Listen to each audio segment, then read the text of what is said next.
Good morning, this is Shades of Green on KDWN 720 in Las Vegas. Our show is produced by Green Alliance, and I'm your host, Paul Ira.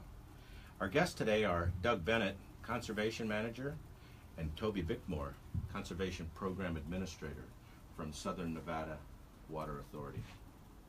They oversee the Water Smart program. We also have our co-host, Stan Hannell from Drive Clean Energy Las Vegas, and our producer, Annette Bubek, who will be capturing the show for Facebook Live. Our Facebook Live audience, if you'd like to send us a message on Facebook, please do so. And if our listeners have any questions for Doug, Toby, or Stan, our call-in number is 702-257-5396. That's 702-257-KDWN. Our main topic this week is focusing on water. Welcome to the show, gentlemen. Good morning, Paul. How are you? We're doing just great today. Lovely day in the Valley of Sun and Sin. Would each of you like to tell us our listeners a little bit about your responsibilities at SNWA? Sure. I think this is Doug Bennett. I'm the Conservation Manager for the Southern Nevada Water Authority.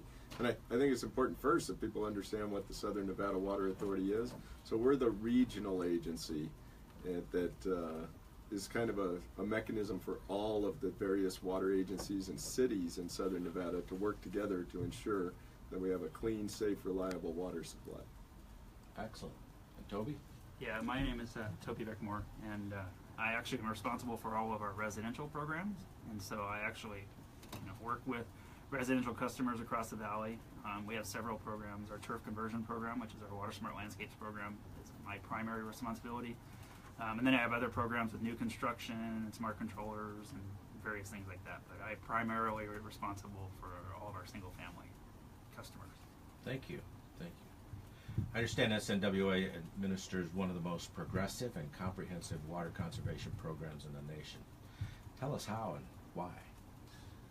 How? Hopefully very effectively.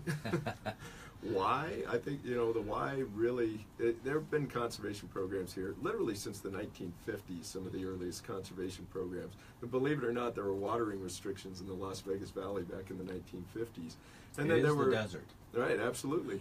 And going into the 90s, there were also water conservation programs, late 80s and 90s during the peak growth phase. But I think the modern programs that you see today were really driven by the drought. And that drought started in 2000, but our wake-up year was 2002. That's when the Colorado River flowed at just 25% of what we considered normal, and that was a real wake-up call. That's when Lake Mead started to drop, and we realized that we needed to dramatically curtail water demand in the city to be in compliance with the policy of the river. Wow, that's quite a reduction. And where is it flowing right now? The Colorado, obviously, we've all been seeing a lot of the tail end of some of these California storms. It looks right now very promising for the Colorado River, but I want to make sure that people know that we still have a long way to go. February is certainly not the end of the snow season. There are a lot of things that can eat up the snowpack during the winter times. You can have drying winds. You can have dust storms in some cases that will deposit soil onto the snowpack and cause it to warm prematurely and melt prematurely. So you can lose snowpack, and we still have a significant amount of snow season left. So it's important to realize the Colorado River is truly produced from snowpack more than 500 to 700 miles north of us in the Rocky Mountains. So what happens there determines the health of the Colorado River. Looking fairly good right now, but it's not the kind of thing where we should expect to see Lake Mead make this massive rebound and we recover 130 feet of decline. That's not going to happen. That would take years. It would take many, many very strong years. So even if you go back to normal years, what they'll do is continue to replenish the lake. What we need are some exceptional years to be able to replenish the lake to where it was back in the late 90s or around the year 2000. Well, Lake Mead is a large body of water. I understand it's the largest man-made body of water in the world when it's full. Well, in North America, I know for sure. So it's 256 square miles of water surface area. So even when the levels are down, it's still a very substantial reservoir. We don't have any concern that Lake Mead itself is going away. It's just that the previous volumes of water that we used to see are considered normal. We're seeing decline, and we think that's probably going to be a new normal because of climate changes in the Colorado River Basin. Good, good. So, Toby, tell us a little bit about the WaterSmart program. So WaterSmart is, in general, WaterSmart is how we label all of our programs.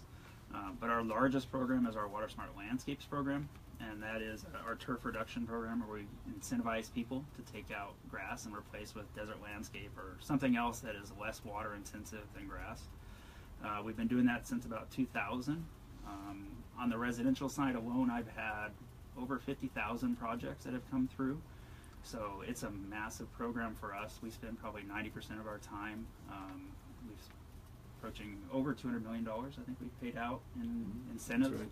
So it's a very successful program for us, and it's $200 million? dollars. Absolutely. Yes. Wow. Yes. And so it is like nothing else really in the United States. I mean, in recent times, you've seen what California has done. They've had some big programs in the last couple years.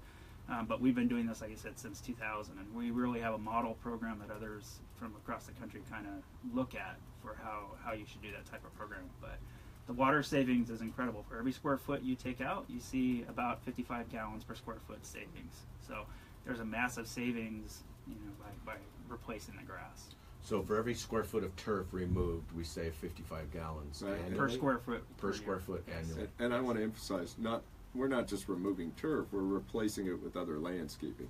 So that turf grass we found was using 73 gallons of water per square foot per year, and the landscape we're replacing it with is using less than 20 gallons per square foot per year. So we see about a 75% reduction, but we're still getting landscapes that are appealing, that still provide a lot of value to the urban environment. And that's key to it. We're replacing water intensive landscape with water thrifty landscape versus just trying to tear up all the grass and put down rocks or concrete, things that make the urban environment hotter. We want to make sure that we have green living plants in these landscapes. And to be clear, that's 73 gallons per square foot of turf reduction.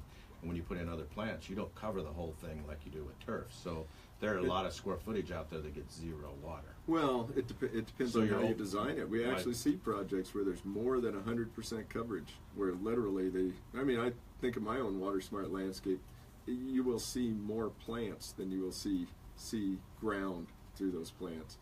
So just depends on the design. Some people do a relatively sparse design, but some people actually have more than 100% living plant cover because you've got ground covers, you've got shrubs, and then you have an overstory of trees. And in some cases, they actually might wind up with more than 100% greenery on their property. The critical part is the irrigation, though. So when you're in grass, usually you spray irrigation. So when you walk around, you see water just flying everywhere.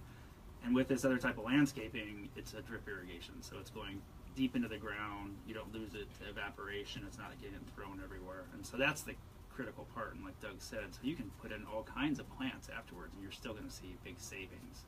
Yeah, It's good the stuff. beauty of it.